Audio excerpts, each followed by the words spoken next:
Hey everybody, not a lot going on tonight in the fish room, but I do want to get in and do some work on my 125 here. I want to get in and get the glass cleaned up. I want to do a water change, and then we'll play it by ear from there. I don't know if I'm really going to mess around with pulling the filter off of it tonight or anything like that, but I do want to do a simple water change, and I really need to get in there and wipe the glass down. If you'll remember, not too long ago I got in there and removed a lot of the plants, which opened it up to an awful lot of light, and now I've got an awful lot of algae.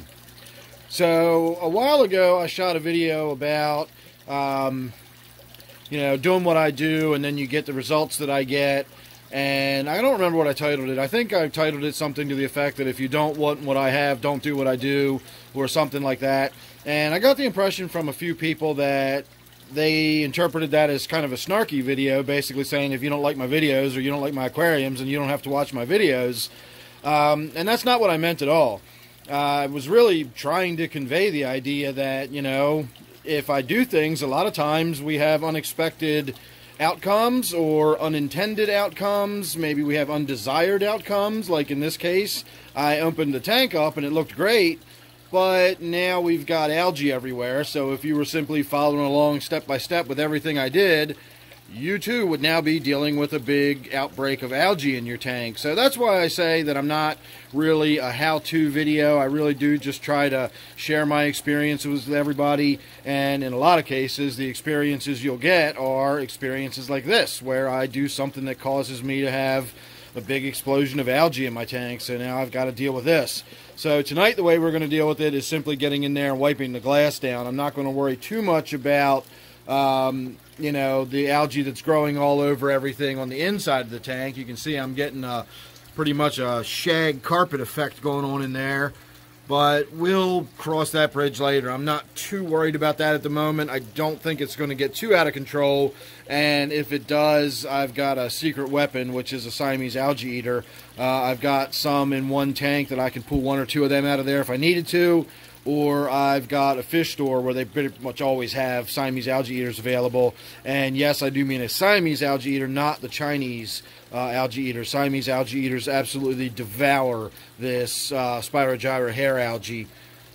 They make short work of it, and that'll get the tank cleaned up. So again, tonight all we're going to do is a simple before and after. So there's your before, and there's your after. So not a whole lot to talk about. I didn't really do much of anything once I got in there. I did wipe the glass down, like I said. You can tell that right away. And I did probably 25% water change. I knocked about 6 or 8 inches off the top and then filled it back up. I did not remove any of the plants, and I didn't get in and do anything with the algae either. But now that a few days have gone by since I changed the light, not since we started this video, although I do want to point out that I started the video last night. It is now the following morning. But now that I'm looking at the hair algae in here, it doesn't really seem like it's growing out of control. It's there, but it's not terrible. I did have it growing in long strands off of the tiger lotus you can see right here, and those all seem to be gone. I'm not talking about that bright leaf right there, but the leaf lower down, you can see how it sort of has that fringe of green on it. That was shaggy strands of flowing hair just a couple days ago. So it's possible that the rainbow fish nibble on it.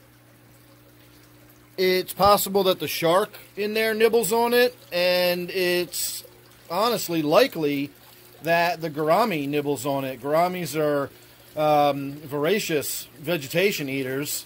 In fact, my gourami tank has really poor looking plants in it, and they look so poor because they get munched on by the gouramis that are in there constantly. So a large snakeskin like this, if it does eat that green hair algae, might be able to stay on top of it.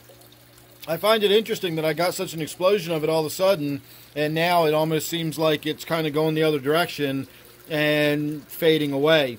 So maybe we won't have to worry about getting in there and making a whole lot of changes, and maybe I won't have to worry about getting that Siamese algae eater in there either. Maybe this will just sort itself out over time. And then, of course, as the vegetation grows back in and gets a little thicker again, it'll start blocking some of that light, and we'll have a little less issue with it. I did want to point out and make note that my power head down there is completely covered with stuff. It actually does have a little bit of fish food stuck to it right now. I tried feeding the tank early this morning rather than late at night, and didn't go over so well. If you'll notice, all that fish food floating up there, that orange line you can see is little balls of floating cichlid pellets that have all just lined up against the back wall behind where the power head is, and we got a few more floating back there.